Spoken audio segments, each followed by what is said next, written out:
Após a fundação de São Paulo, no século XVI, os sertanistas perceberam que o rio Tietê era o grande caminho que os levaria para o desconhecido sertão.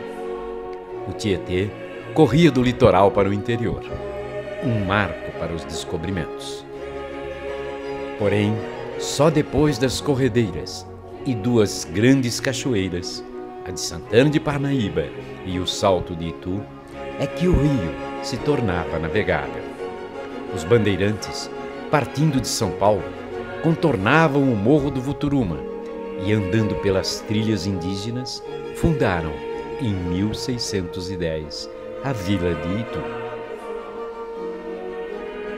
Bem próximo dali, nas terras férteis, ao lado da cachoeira, surge um sítio para abastecer sertanistas e bandeirantes que entraram pelo sertão e deram início à expansão das fronteiras do Brasil colonial. Ali, às margens do rio Tietê, nasce a capela e a povoação que se transformaria na cidade de Salto.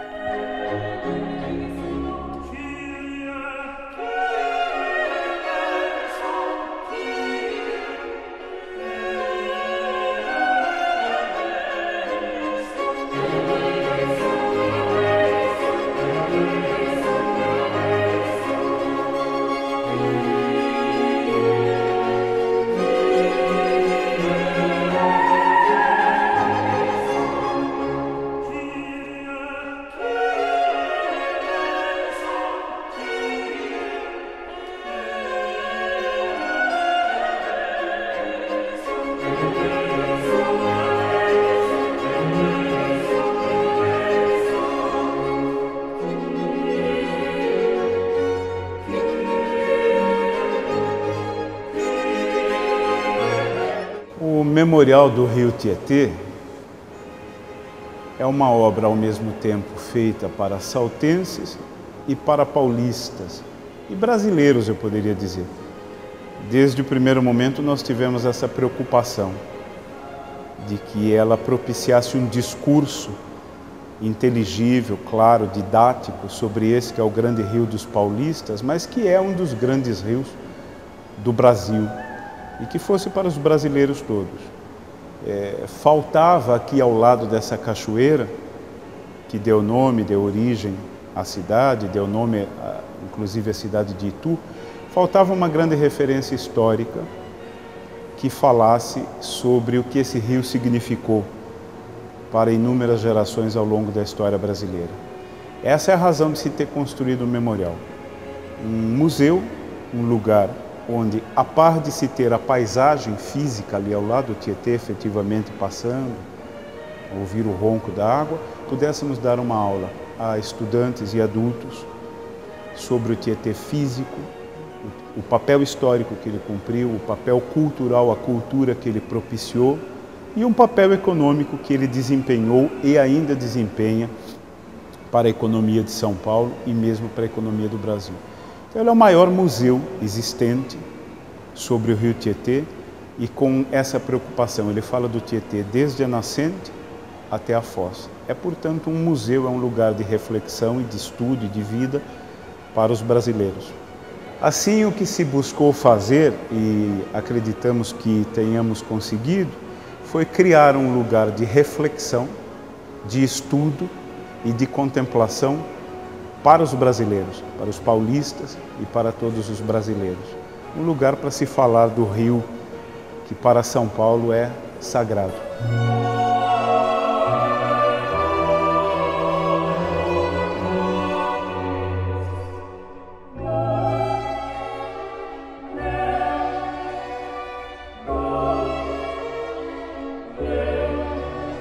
A cidade escolheu considerar 16 de junho de 1698 como a data de sua fundação. É uma escolha, porque na verdade esse foi o dia da primeira missa, da bênção de uma capela construída num sítio, o sítio Cachoeira. Esse sítio foi desmembrado aí das terras da então capitania de São Vicente e o seu proprietário, Antônio Vieira Tavares, resolveu erguer o templo para não ter de se locomover à vila de Itu.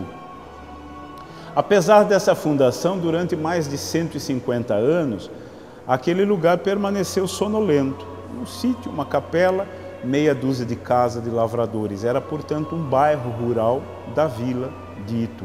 A origem, portanto, de Salto é ligada à mesma origem de Porto Feliz, à mesma origem de Indaiatuba, de Itu, por conta de serem terras lindeiras ao rio Tietê, que era um dos caminhos de conquista do território do sertão. Nós tivemos então muitas expedições passando por aqui desde os primeiros tempos da colonização, mas a fixação humana se deu a partir de 1610, com o estabelecimento da vila de Itu. E uns 80 anos depois, este sítio, o sítio Cachoeira, que viria a dar origem à cidade de Salto. Talvez a primeira tentativa de fixação branca europeia nesta região foi a dos padres da Companhia de Jesus, os jesuítas, com a sua quase lendária aldeia de Maniçoba. Maniçoba, folha da mandioca, em língua tupi. Nós temos poucas referências deixadas pelo padre Manuel da Nóbrega, que um ano antes de São Paulo de Piratininga ser fundada, ou seja, 1553, alguns padres estabeleceram uma aldeia para catequese dos índios aqui no interior. Pelas coordenadas deixadas por Nóbrega, essa aldeia se localizava em algum lugar próximo a onde hoje é a cidade de Itu, ou onde é Salto, talvez onde é Porto Feliz.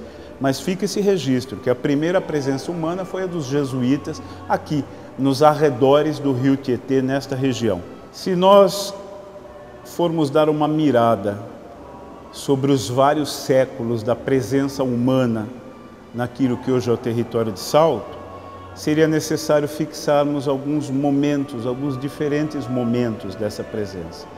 Claro que o primeiro desses momentos, muitas vezes colocado num segundo plano, mas não é correto, é o da presença indígena.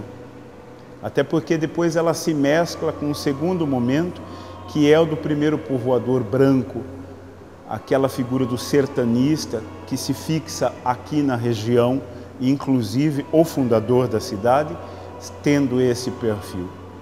E depois nós temos um período dedicado à lavoura de cana, o mar de cana, que era a região ituana já no século XVIII, e somente no século XIX existe um despertar.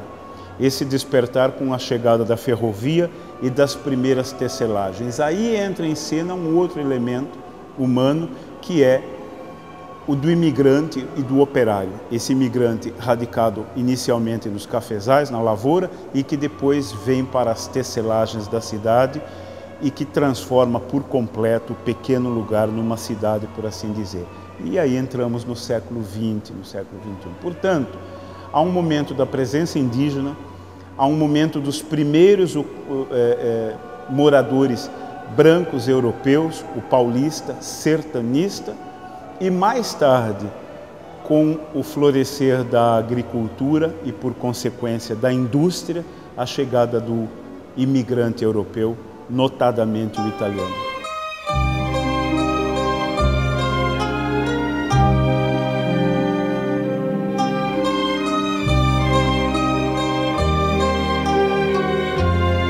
A hospedaria dos imigrantes, ela foi construída, começou em 1886, para receber os imigrantes que eram trazidos, da Europa principalmente. Essas pessoas que chegavam no Porto de Santos, tomavam o trem e desciam na estação aqui do lado da hospedaria.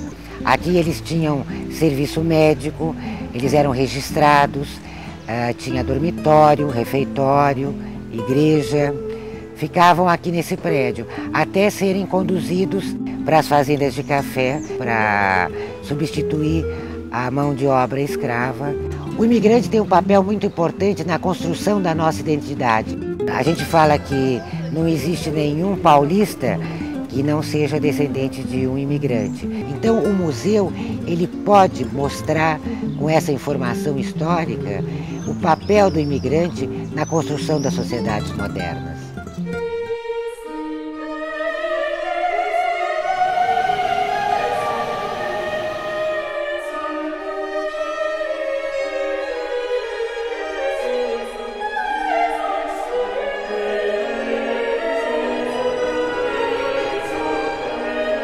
E esta é uma representação do padre José de Anchieta, chamado Apóstolo do Brasil, por duas razões. Porque os jesuítas estiveram presentes nesta região desde 1553, quando ergueram a aldeia de Maniçoba para a catequese dos índios, num lugar próximo, acredita-se, à cidade de Itu, ou a esta margem, ou um pouco mais abaixo. Nunca se encontrou o vestígio material dessa aldeia, que durou cerca de um ano e foi destruída, em 1553.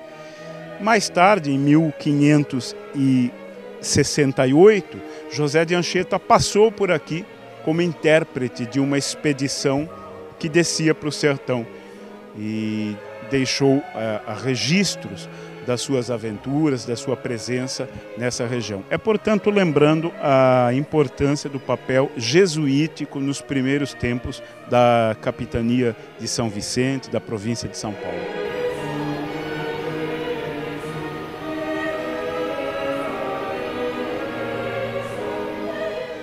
Aqui na beira do rio Tietê, nós temos essa escultura de um índio, e ela é alusiva ao primeiro habitante destas terras aqui. Quando o branco, o europeu, chegou a esta região, ela já era um reduto dos índios Guaianá ou Guaianazes, da grande família Tupi-Guarani.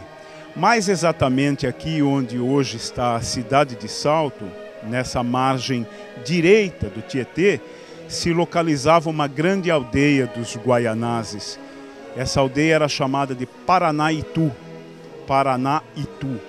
Eram esses índios que batizaram, o que chamavam a queda d'água de Utuguaçu. Utuguaçu, em língua indígena, Salto Grande ou Cachoeira Grande. Há referência a esses índios Guaianá nas primeiras crônicas coloniais, porque no ataque empreendido por esses índios do Planalto contra Martim Afonso de Souza, lá embaixo, em São Vicente, nos primeiros tempos, há uma referência ao cacique de Itu, ou Utu. A vila de Itu nem existia nesse tempo, então, na verdade, estava se referindo ao cacique que liderava estes índios do Planalto, dessa região onde hoje está a cidade de Salto. É claro que com as primeiras expedições, esses índios foram sendo aprisionados, aculturados, ou então se refugiaram mais sertão abaixo. Por exemplo, em 1601 houve uma grande expedição de Nicolau Barreto, que trouxe milhares e milhares de índios cativos. Muitos deles ficaram aldeados aqui nos arredores da cachoeira. Ao tempo da fundação de Salto, 1698, nós não tínhamos mais índios que não fossem aculturados, mas havia aqueles que viviam nas propriedades rurais e os mamelucos, resultado da fusão com o branco, que foi a primeira grande base populacional de São Paulo e do Brasil.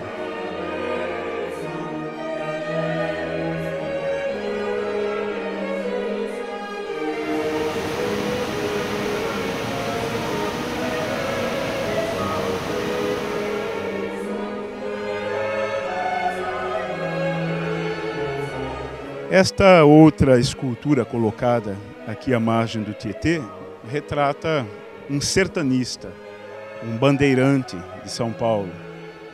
E o nexo dela neste local é o de lembrar as inúmeras expedições que passaram por aqui. Se não navegando pelo rio, que não era navegável nesse trecho, mas pelas margens, pelos arredores, em busca do sertão e com diversos objetivos. Expedições de reconhecimento do território, expedições preadoras ou de captura de índios, mais tarde expedições de busca de ouro, de pedras, diversas delas passaram por aqui. E há de se lembrar, inclusive, que o fundador da cidade de Salto, Antônio Vieira Tavares, ele também foi um sertanista e era sobrinho de Raposo Tavares, talvez o mais famoso dentre todos os bandeirantes.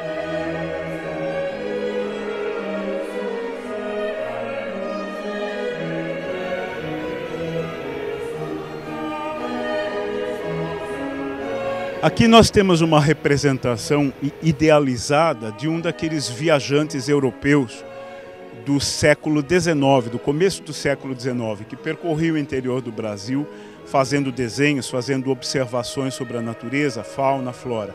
Muitos deles estiveram aqui atraídos especialmente pelo Ituguaçu, pela cachoeira. E depois deles, políticos e pessoas de outras ocupações. É por isso que fizemos aqui esse pequeno anfiteatro, onde cada um dos assentos de pedra que nós temos aqui possui uma inscrição com o nome de um desses ilustres visitantes. Aqui estiveram Debré, o grande pintor francês que fez a tela da cachoeira, Almeida Júnior, um dos maiores pintores brasileiros, pesquisadores como o Barão de Langsdorff, que era cônsul da Rússia e fez uma viagem fantástica rio abaixo, Hercule Florence, um dos pais da fotografia, Auguste de Saint-Hilaire, naturalista francês, e políticos como Dom Pedro II, a Princesa Isabel, o Conde D, a Imperatriz Teresa Cristina, todos eles atraídos pela fama do Ituguaçu, do salto, da queda d'água no Tietê.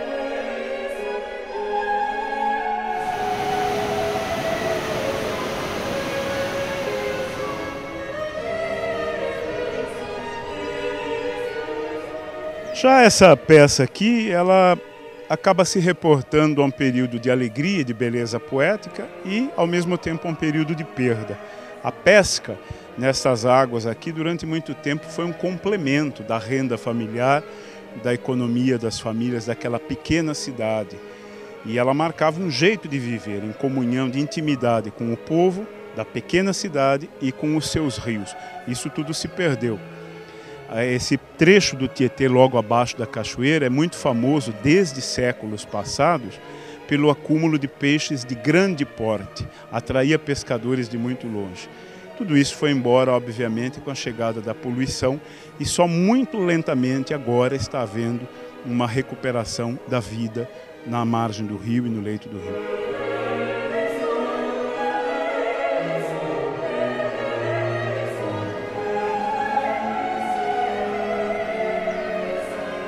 Esta escultura que nós temos aqui representa uma operária das primeiras tecelagens de Salto.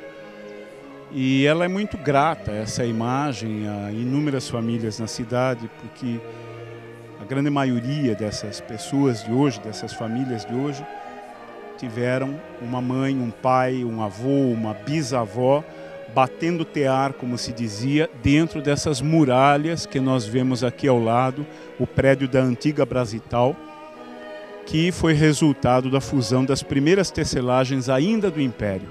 Ali atrás dessas paredes nós tivemos inúmeras mulheres, como essa representada aqui, e homens e crianças também, desde 1875 para a frente, na malharia, no setor de carda, nos vários outros setores dessas grandes indústrias que existiram aqui. Isso modelou todo um jeito de vida da cidade. A cidade girava em torno das fábricas, das tecelagens, cujas chaminés ditavam inclusive o ritmo do dia a dia, o ritmo do cotidiano desses operários e dessas operárias. É uma composição, portanto, entre dois ruídos que pode-se dizer que embalaram a cidade de Salto. O ronco das águas do Tietê, da cachoeira, e o barulho dos teares das tecelagens.